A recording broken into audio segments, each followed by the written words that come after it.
Japanese kamikazes dove on the U.S. fleet like thunder from heaven, their engines screaming death songs across the Pacific. April 16, 1945, waters off Okinawa, Japan. Lieutenant Jack Whitman gripped his binoculars as radar screens exploded with contacts. 900 suicide planes headed straight for the largest naval armada in history. These weren't ordinary pilots. These were men who had already written their final letters, strapped bombs to their chests, and pointed their aircraft at American steel with no intention of returning home. In 80 minutes of pure terror, the USS Laffey would take 4 bombs and 6 kamikaze hits, yet somehow survive what should have been certain death. But here's what the Japanese never understood. Behind every American sailor stood the greatest industrial machine the world had ever seen. Detroit's factories, Pittsburgh's steel mills, a democracy that could replace losses faster than the enemy could inflict them.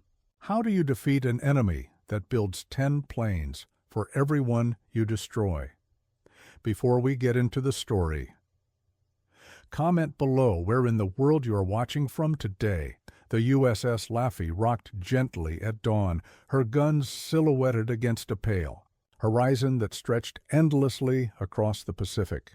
Lieutenant Jack Whitman adjusted his binoculars, scanning empty skies that everyone knew would soon swarm with death.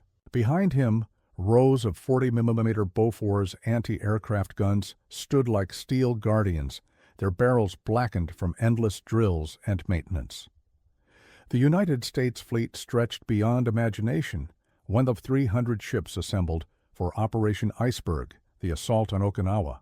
Aircraft carriers the size of floating cities, destroyers cutting white wakes through blue water, battleships whose guns could hurl shells 20 miles inland.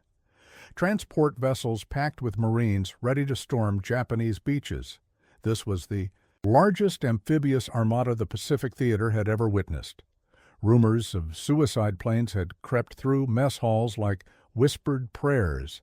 A pilot who doesn't plan to come home, sailors muttered over coffee and cigarettes. Some scoffed at Japanese desperation. Others sat silent, cleaning their weapons with extra care. Whitman thought of his father back in Columbus, Ohio, who wrote letters from a factory floor. "Son, we'll build them faster than they can sink them." Radar sweeps came back clean. For now, below deck, sailors taped family photographs to steel bulkheads. Above, the sea lay deceptively calm under morning light that painted the waves gold and crimson. Operation Iceberg had begun April 1st, 1945. Military planners feared heavy resistance from Japanese ground forces. None foresaw the waves of nearly 1,900 kamikaze aircraft that would soon turn the sky into a furnace of twisted metal and burning aviation fuel. Whitman ran his weathered hand along the destroyer's steel rail, feeling the vibration of massive engines deep below. Somewhere across the horizon, he knew, young men were strapping themselves into cockpits, writing their final letters to mothers and wives they would never see again. The sunrise glowed golden across the Pacific Ocean. The sea was calm, Whitman thought, gripping his binoculars tighter, but everyone knew the storm would come from the sky. Ensign Hiroshi Takeda folded his farewell letter with trembling fingers and placed it carefully beside his leather flying goggles. The wooden barracks smelled of machine oil, thin rice gruel, and the fierce sweat of boys pretending to be warriors. On the wall, Emperor Hirohito's portrait watched in eternal silence, his eyes following every movement. His training, fewer than 40 hours total flight time in aircraft that coughed black smoke and shuddered with each gust of wind. His mission, Divine Wind, Kamikaze, the special attack that would drive foreign devils from sacred Japanese soil. Your body becomes a weapon, instructors had told them during weeks of spiritual preparation. Your spirit will sink the American invaders. Friends wrote traditional death poems about cherry blossoms falling in spring. At night, alone with his thoughts, Takeda fought against darker truths that military censors forbade speaking aloud. Japan was starving. American bombers had turned cities into graveyards of ash and twisted steel. Families hid in mountain caves, eating grass soup and praying for rice. By 1945, the Imperial Japanese Navy possessed fewer than 500 combat-ready aircraft remaining from what had once been the finest carrier force in the Pacific. Kamikaze units had become grim necessity, not noble strategy. Many planes carried only enough aviation fuel for the one-way flight to target, no reserve for navigation errors or combat maneuvering. Takeda traced the flaking paint on his Mitsubishi Zero fighter, its engine panels held together with wire and determination. The aircraft had been magnificent once, capable of outmaneuvering any American fighter in 1941. Now it was obsolete, its armor thin as paper, its guns inadequate against the flying fortresses that darkened Japanese skies daily. Tomorrow he would join the divine wind. Tomorrow he would not return to write another letter or taste another bowl of rice. Tomorrow his mother would receive notification that her son had achieved glorious death for emperor and homeland. He pressed his face against the cold metal of his aircraft and whispered into the darkness, "Tomorrow my name will be carved on wood, not stone." Aboard the hospital ship USS Comfort, Navy nurse Margaret Collins tightened a morphine drip on a young Marine whose right arm ended in white bandages where his hand used to be. The medical ward smelled of antiseptic, salt air, and the lingering smoke that clung to uniforms of men pulled from burning landing craft. The Comfort could carry more than 700 patients in her floating medical facilities, her hull painted brilliant, white with enormous red crosses visible from miles away. International law protected hospital ships from enemy attack. Yet whispers chilled the nursing staff. Intelligence reports suggested kamikaze pilots sometimes ignored the sacred markings, viewing mercy ships as legitimate military targets. Margaret recorded the final words of broken boys who would never see home again. "Tell my mother I thought of her at the end. Write to Sally in Kansas. Tell her I kept her picture." Each dictated sentence became a lifeline, connecting dying soldiers to families thousands of miles away, families who would wait months for letters that would never come. Every sterile bandage, every precious vial of plasma, every surgical instrument reminded her of anonymous workers in Kansas or Michigan who had manufactured and packed these supplies. The American home front touched her hands daily through gauze produced in Georgia textile mills, medicines synthesized in New Jersey laboratories, surgical steel forged in Pennsylvania foundries. She had volunteered for Pacific duty after her brother died at Guadalcanal. The Navy needed experienced surgical nurses who could work under pressure, who could hold steady hands while ships shook under enemy fire. Margaret had learned to distinguish different types of explosions by sound. The sharp crack of anti-aircraft guns, the deeper boom of naval artillery, the screaming whistle of incoming shells. Hospital ships represented American compassion, but they also demonstrated industrial capacity. No other nation possessed the resources to build floating hospitals and staff them with trained medical personnel while simultaneously maintaining the largest combat fleet in naval history. Margaret pressed her palm against the steel hull and listened to the distant rumble of engines. Every new patient loaded aboard meant another family somewhere in America, sitting by mailboxes and radios, waiting for news that might never come. Contact bearing 090, range 40 miles, and closing fast. The radar operator's voice cracked through the intercom system as green blips swarmed across his screen like electronic locusts. General quarters alarms shrieked throughout USS Laffey as sailors ran to battle stations they had drilled 1,000 times. Whitman shouted range and bearing calculations to his gun crews as the first wave of kamikaze aircraft dove from scattered clouds. The sky transformed into a storm of tracer fire and exploding shells. Orange flames bloomed against blue morning sky as American anti-aircraft guns threw up walls of steel that tore Japanese planes apart before they could reach their targets. But some got through.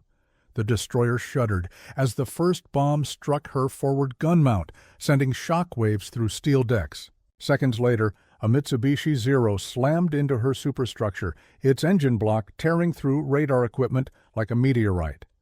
Aviation fuel ignited in sheets of flame that rolled across the deck, turning morning into hellish twilight. 4 direct bomb hits, 6 kamikaze aircraft striking home. In 80 minutes of continuous combat, USS Laffey fired over 5,000 rounds of anti-aircraft ammunition while absorbing punishment that should have sent any destroyer straight to the bottom of the Pacific Ocean. Yet, she remained afloat. American naval architects had designed destroyers with compartmentalized hulls, watertight sections that could be sealed off if damaged. Damage control parties raced through smoke-filled corridors, sealing hatches and operating emergency pumps. What looked like fatal wounds became survivable injuries through engineering excellence and trained seamanship. Whitman's ears rang from continuous gunfire as he coordinated targeting data for guns that never stopped firing. His uniform was soaked with sweat and salt spray.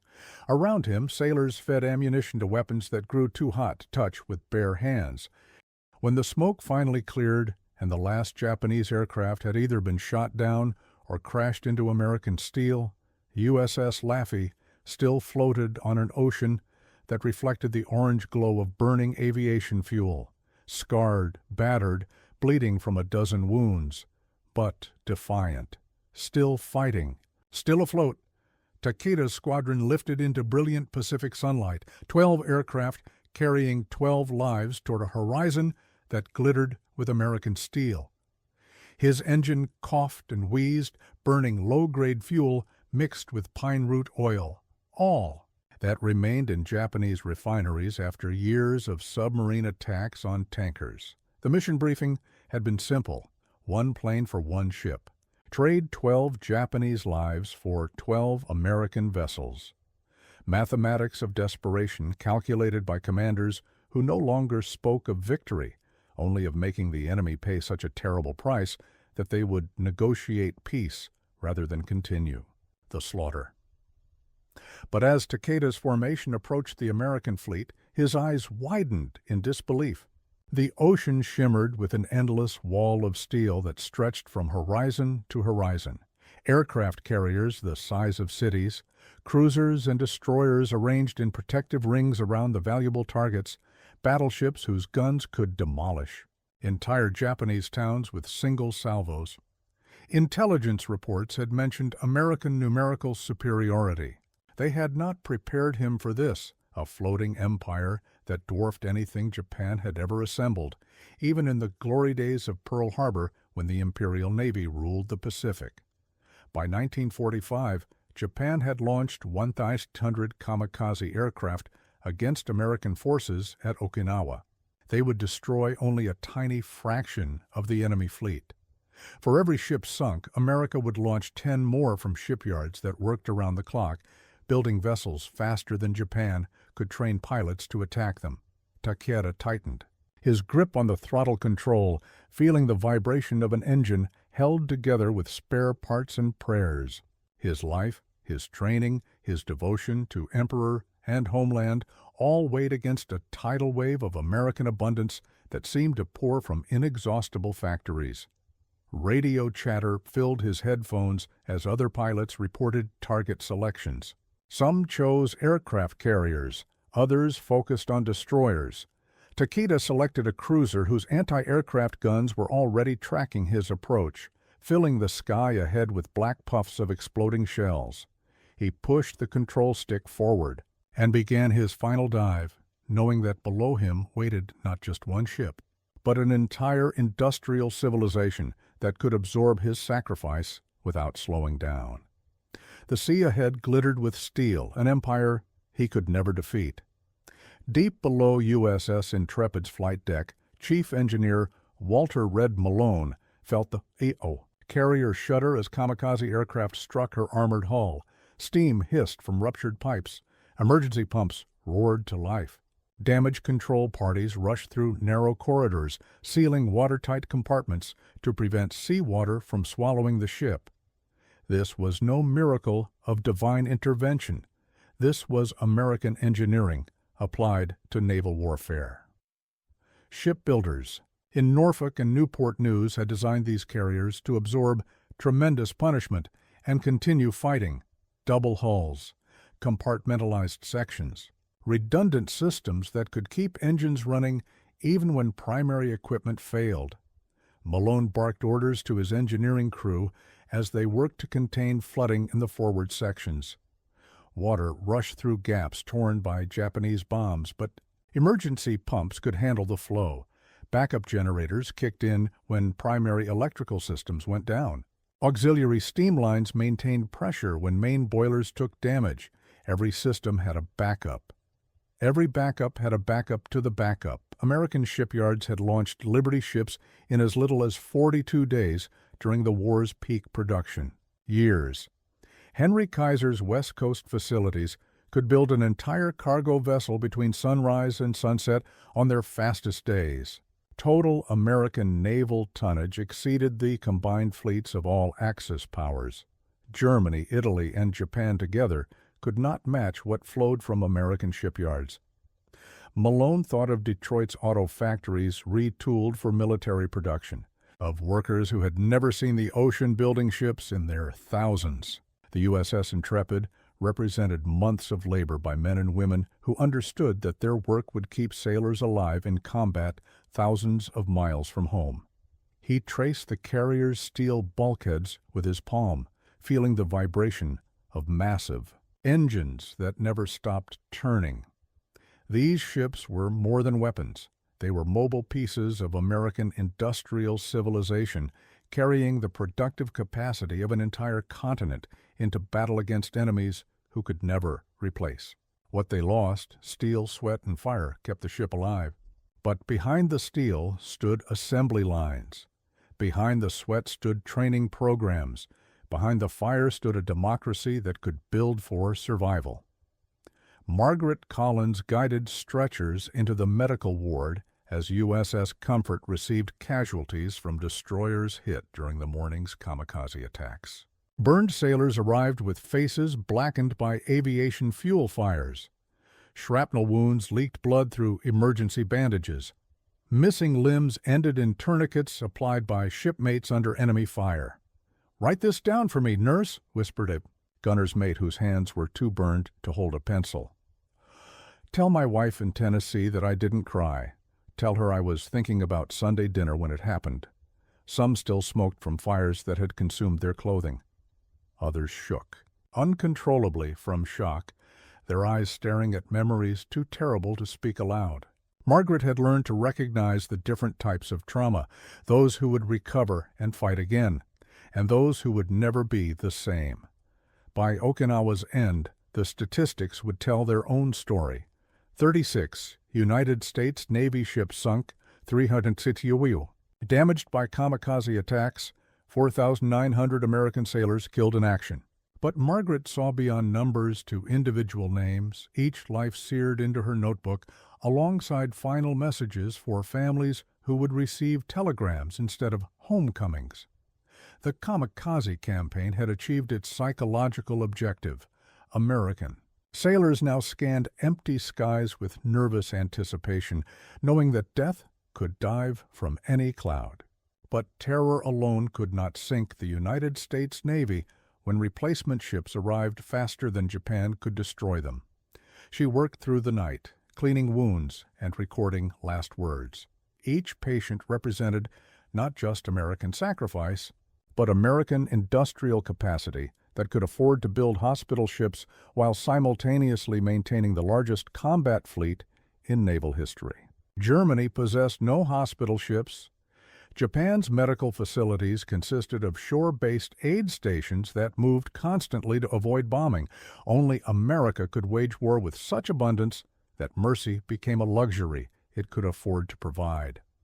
Blood stained Margaret's hands as she moved from patient to patient. The blood was tragedy, young men torn apart by an enemy's desperation. But it was also testimony to a nation that could absorb such losses and continue fighting, continue building, continue sending replacement ships across an ocean that belonged to American steel supply convoys steamed across the Pacific Ocean like moving cities, their cargo holds stacked with replacement aircraft, ammunition, fuel, and spare parts. America's ability to replace combat losses within weeks demonstrated industrial superiority that Japanese planners had never comprehended when they attacked Pearl Harbor. Malone watched from USS Intrepid's flight deck as cargo vessels unloaded, pallets of supplies that would have equipped entire Japanese squadrons. New aircraft arrived, still wrapped in protective covers, their engines never started, their guns never fired.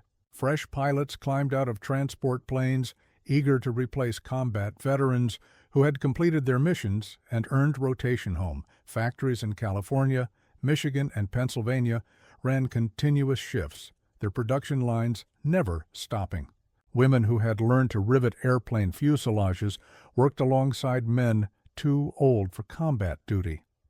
Together they built aircraft faster than combat could consume them, a production miracle that turned American abundance into battlefield dominance.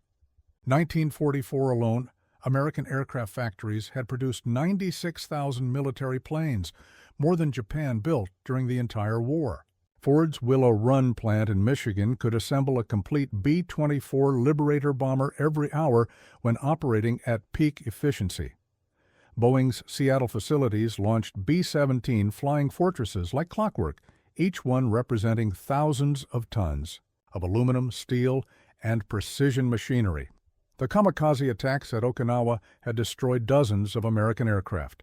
Within days, replacements arrived aboard cargo ships and aircraft carriers, their assembly line perfection contrasting sharply with the hand-built desperation of Japanese aircraft held together with scavenged parts. Malone counted new planes being hoisted from cargo holds, Hellcats, Corsairs, Avengers, each one superior to anything Japan could build in 1945. American pilots flew aircraft with armor protection, self-sealing fuel tanks, and radios that actually worked. Japanese pilots flew planes built from wood and fabric, their fuel tanks unprotected, their communications equipment unreliable when it functioned at all. Telling and preparing this story took us a lot of time, so if you are enjoying it, subscribe to our channel. It means a lot to us. Now back to the story. For every American plane lost at Okinawa, factories in Detroit and Los Angeles built 10 more before breakfast. The arsenal of democracy never slept, and it spoke louder than any sacrifice Japan could offer. Fleet radar installations detected incoming kamikaze formations hours before visual contact, giving American combat air patrols time to intercept suicide squadrons before they reached the main fleet. Electronic warfare had replaced spiritual warfare as the decisive factor in Pacific combat. Whitman coordinated anti-aircraft fire using radar-directed gun mounts that could track targets automatically, adjusting for wind speed and aircraft velocity without human intervention. Technology had improved gunnery accuracy by 300% since the war's beginning. What required guesswork in 1941 had become precise science by 1945. Destroyer picket lines positioned 50 miles from the main fleet absorbed the first kamikaze. Attacks, sacrificing themselves to protect more valuable aircraft carriers and battleships. These early warning vessels took devastating losses, but their radar equipment gave fleet commanders precious minutes to prepare defenses and launch interceptor aircraft. American pilots flying Grumman Hellcats and Vought Corsairs possessed overwhelming advantages in aircraft performance, pilot training, and combat experience. Japanese kamikaze pilots received minimal flight instruction, barely enough to take off, navigate to targets, and crash into enemy ships. They could not dogfight, could not evade interceptors, could not return to base for additional missions. The mathematics were brutal but decisive. American pilots shot down 10 Japanese aircraft for every loss they sustained. Experienced veterans trained replacement pilots in advanced tactics that Japanese instructors had never learned. Superior aircraft engines, reliable radios, and effective armor protection gave American airmen survival advantages that accumulated into overwhelming superiority. Whitman fired his weapons until his ears rang from continuous noise, his gun crews feeding ammunition to barrels that glowed red-hot from sustained firing.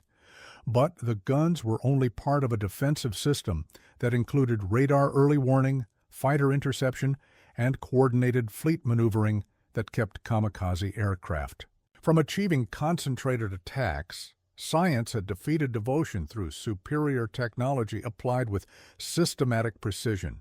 The Japanese trusted spiritual preparation and individual sacrifice. Americans trusted engineering, mass production, and coordinated defense systems that no enemy could overwhelm through courage alone.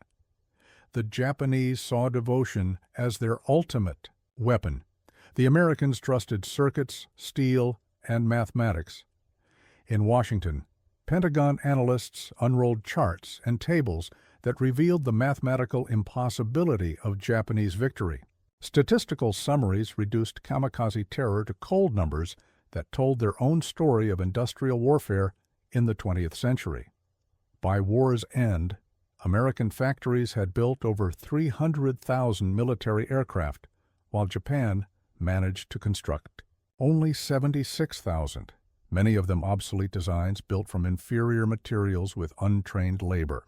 The kamikaze campaign at Okinawa, terrifying as it appeared to sailors under attack, represented Japan's final admission that conventional warfare had become impossible.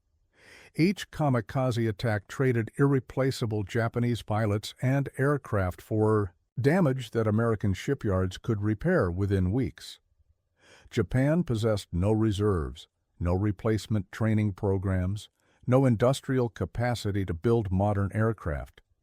Every plane lost at Okinawa brought Japanese air power closer to complete extinction. American steel production exceeded the combined output of Germany, Italy, and Japan throughout the war. Detroit's automotive factories, retooled for military production, could build more tanks in a month than German plants produced in a year. Shipyards in California and the Gulf Coast launched vessels faster than enemy submarines could sink them. The kamikaze represented spiritual warfare, individual sacrifice intended to demoralize an enemy through demonstration of fanatical determination.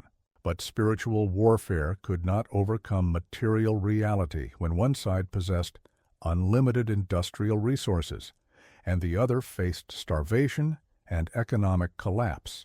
Intelligence reports described Japanese cities where children searched rubble for scrap metal to build aircraft. American cities hummed with factories that operated around the clock, their workers well fed, and their production lines supplied with abundant raw materials from around the world. Numbers told the story that propaganda could not disguise. Japan had gambled everything on quick victory through surprise attack. When Pearl Harbor failed to destroy American morale, the war became a contest between Japanese desperation and American abundance. Mathematics, not courage, would determine the outcome. In the end, numbers, not nobility, decided who controlled the skies above the Pacific Ocean. Reports from Okinawa reached President Truman's desk in the White House, accompanied by casualty projections that made difficult decisions inevitable. Military planners estimated 1 to 2 million Allied casualties for Operation Downfall, the proposed invasion of Japan's home islands. The kamikaze attacks at Okinawa had demonstrated Japanese willingness to fight to total extinction rather than surrender. If suicide pilots would crash into hospital ships marked with red crosses, what would Japanese civilians do when American soldiers landed on sacred soil? Intelligence reports described a nation arming itself for final resistance, children trained with bamboo spears, women prepared to fight with kitchen knives. Mountains had been tunneled into fortress complexes where Japanese defenders could hold out for months while inflicting maximum casualties on invasion forces. The atomic bomb represented an alternative to invasion, a weapon so terrible that even Japanese fanatics might choose surrender over national suicide. Scientists at Los Alamos had created a device that could destroy entire cities with single explosions, making further resistance militarily meaningless. Whitman, exhausted from weeks of kamikaze attacks, wrote letters to his family in Ohio. If this was Okinawa, what will Tokyo be like? How many more boys have to die before they quit?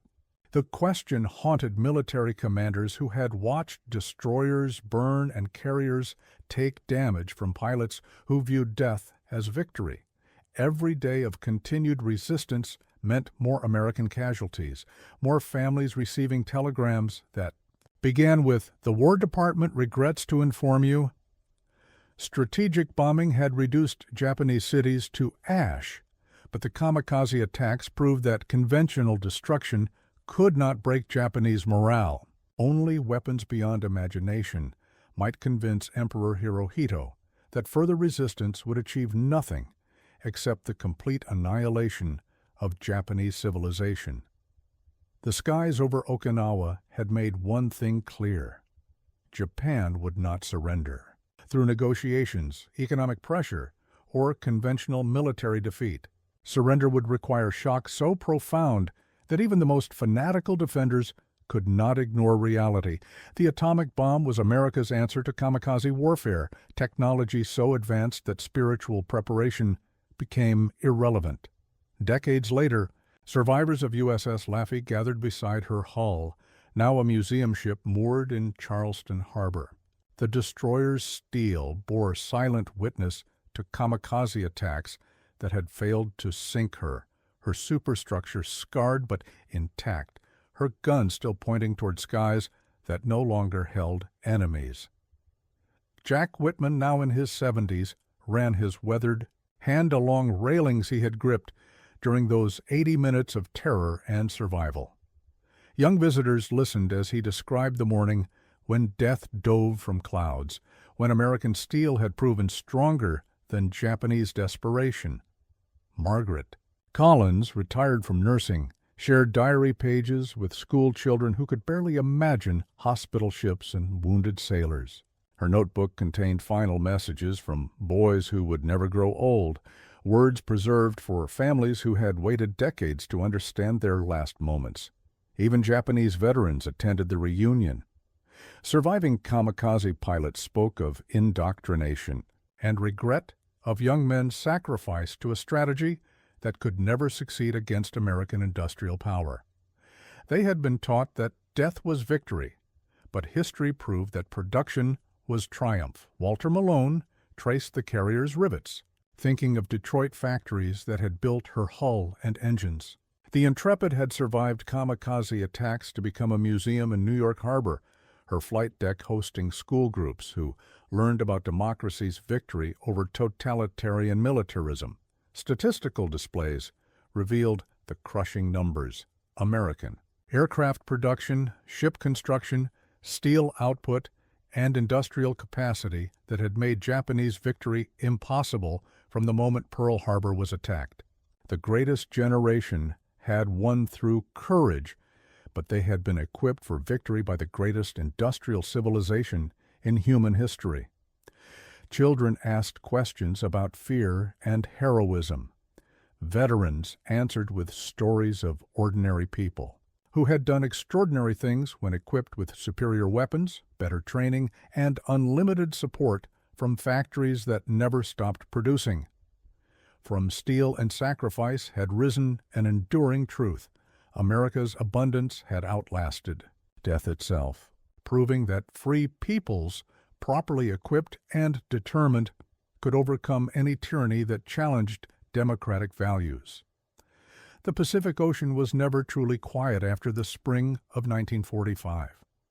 The echoes of engines, gunfire, and human screams seemed to linger in the salt air, carried across waves that had once boiled with steel and fire.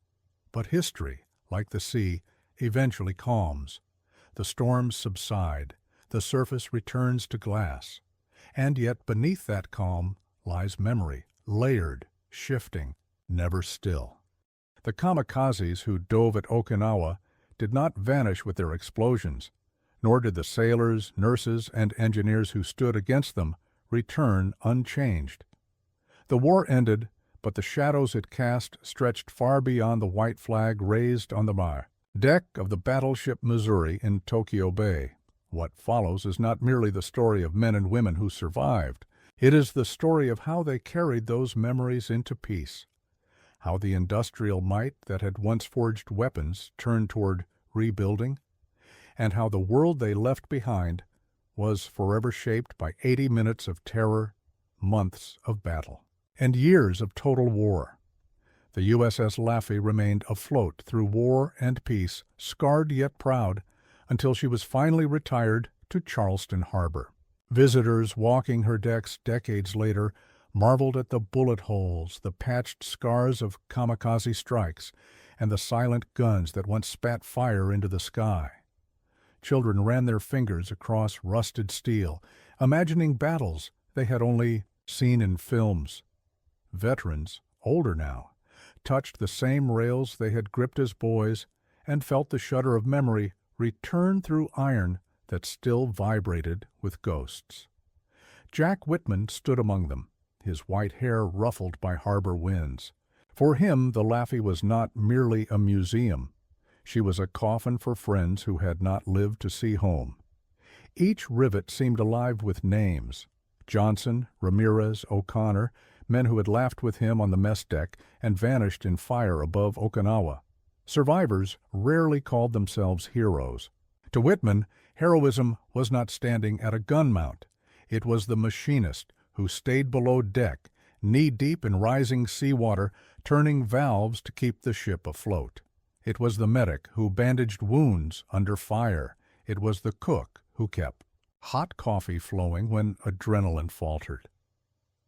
Whitman's speeches to school groups rarely mentioned fear. Instead, he spoke of endurance, of teamwork, of the lesson the Laffey embodied. Ships survive not because steel is invincible, but because human beings refuse to surrender, even when the odds are impossible. The ship that should have sunk now floats, as testament. Her survival became metaphor for a nation that endured every blow, took every hit, and still moved forward. Margaret Collins returned from the war with a notebook stained by blood and seawater. Inside were the last words of dying Marines and sailors recorded in her steady hand. She never read them aloud during her lifetime. Only in her final years, when asked by historians and grandchildren, did she allow others to see the words of boys whose families had received sterile telegrams instead of voices. Some messages were heartbreakingly simple. Tell her I love her. Others carried humor to mask fear. Tell Dad the Navy coffee is worse than his. Still others were fragments of unfinished prayers, interrupted mid-sentence by silence that Margaret alone had witnessed. For decades she worked in civilians, hospitals, her hands continuing the rhythm of saving lives rather than watching them slip away.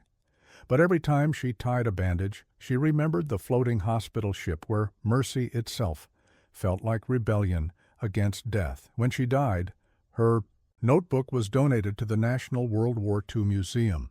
Visitors read those words behind glass, tears clouding their vision. The final notes of young men who had faced fire became part of the nation's collective memory, ensuring that their voices echoed long after their bodies had been lowered into the Pacific. Margaret's story reminded later generations of a truth often forgotten in tales of battleships and bombers. Wars are not only won by bullets, but by compassion. Even in hell, she had carried humanity like a lantern against the dark. Ensign Hiroshi Takeda never completed his mission. His Zero, coughing smoke from its unreliable engine, was intercepted by American Hellcats before it reached the fleet. Struck by machine gun fire, his aircraft plunged not into a destroyer, but into the sea, where he barely survived the crash. American sailors, hardened by battle yet unwilling to let men drown, pulled him from the water and made him prisoner. For Years he carried the shame of survival. His comrades had embraced death. He had lived.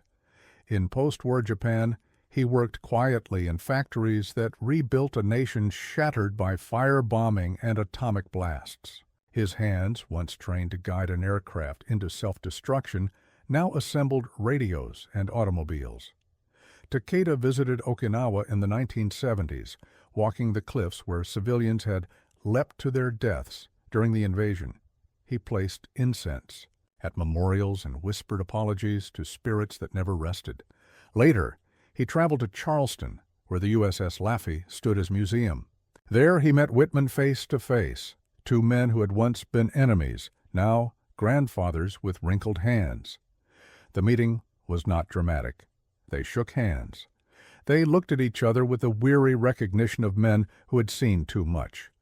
Whitman spoke of survival. Takeda spoke of regret. Then, in silence, they walked the ship together, acknowledging without words the terrible bond between those who fight on opposite sides of history. Takeda's grandchildren would later say he spoke little of the war, but in rare moments he told them, "Do not confuse obedience with honor. True honor is living, rebuilding, forgiving." Walter "Red" Malone, the chief engineer of USS Intrepid, returned to civilian life with a deep conviction. Engineering had saved him more than luck or courage. The pumps, the bulkheads, the backup systems, these were his gods, and he had prayed to them with wrenches and grease-stained hands. After the war, Malone joined America's post-war industrial boom. He worked in Detroit, designing assembly lines, not for bombers, but for automobiles that carried families on Sunday drives. He often told his workers, "Every bolt you tighten right saves lives, even if you don't see it." His war had taught him that design is destiny, and that the strength of nations rests not only in weapons, but in the factories and workers who build the future. He visited Japan in the 1960s, astonished to find the same industrial discipline he had once seen as America's sole advantage now flourishing in former enemy territory. Japanese engineers spoke of quality control, efficiency, precision, values Malone recognized from the wartime shipyards of Newport News. In an ironic twist of history, the nation once crushed by American industry rose from its ashes to become an economic powerhouse, producing cars and electronics that rivaled and sometimes surpassed American products. For Malone, this was no insult, but a vindication. The lessons of engineering survived war and became the foundation of peace. Historians looking back at Okinawa often speak of numbers. 36 American ships sunk, 368 damaged, nearly 5,000 sailors killed, some 1,900 Japanese kamikaze planes launched, tens of thousands of civilians dead. But statistics, as Truman's analysts knew, only tell part of the truth. Behind every digit lies a name, a face, a life story interrupted. Numbers can explain why Japan could not win, why America's production overwhelmed every sacrifice. But numbers cannot explain what it felt like for a sailor to look up and see death falling from the sky, or for a young Japanese pilot to whisper farewell to his mother before climbing into a cockpit he would never exit alive. The arithmetic of war is merciless. Yet memory refuses to be reduced to equations. In school classrooms, at veterans' reunions, in museums filled with artifacts, the human side of these statistics continues to speak.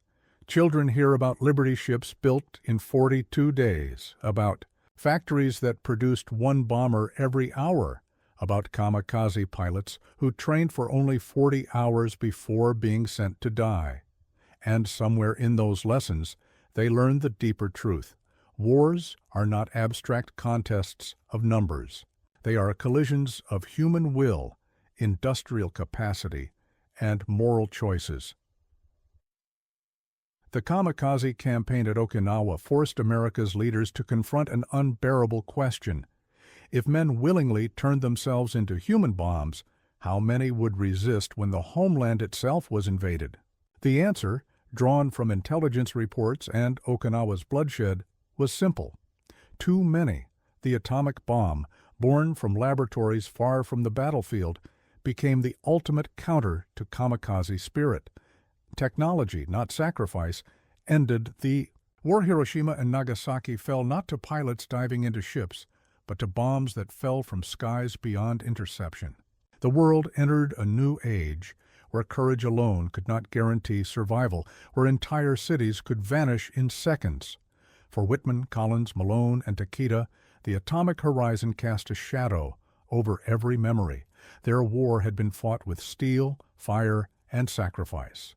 The next war, they feared, might erase all distinctions between soldier and civilian, between battlefield and home.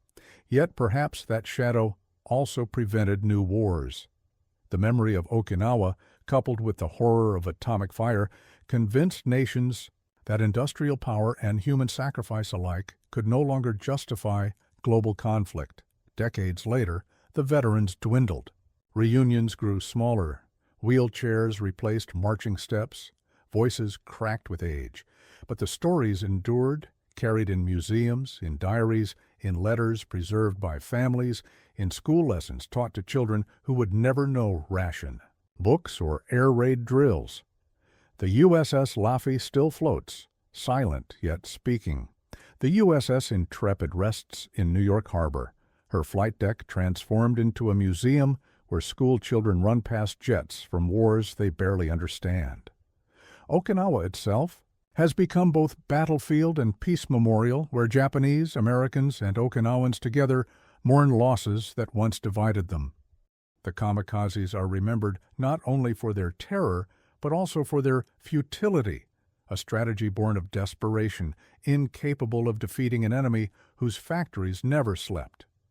Yet within that futility lies a human story of young men coerced by ideology, sacrificed by leaders, remembered by mothers. And so the legacy of Okinawa is twofold: a lesson in the crushing inevitability of industrial warfare, and a reminder of the fragile humanity of those caught within its gears. In the end, history moves toward silence. The guns cease, the factories retool, the veterans fade into memory. What remains are stories, carved into steel hulls, preserved in notebooks, whispered between generations. For Whitman, the silence of Charleston Harbor became his final resting place. For Margaret, her notebook ensured her patients were never forgotten. For Takeda, silence was the only answer to questions of survival and regret. For Malone, the hum of peacetime factories was the silence he had prayed for in the roaring belly of a warship, the kamikazes who screamed death songs over. Okinawa sought to create eternal thunder. Instead, they left behind a silence heavy with memory, a silence in which steel ships rust slowly, notebooks rest behind museum glass, and schoolchildren ask, how could such things have happened? The answer is both simple and terrible. Because human beings, given orders, resources, and desperation, will do what they believe necessary. But equally true is this: human beings, given freedom, abundance, and compassion, can build a world strong enough to outlast even death itself. If you enjoyed the story at hand, pick this next story that you will enjoy. Please don't miss this one. Click here to watch it.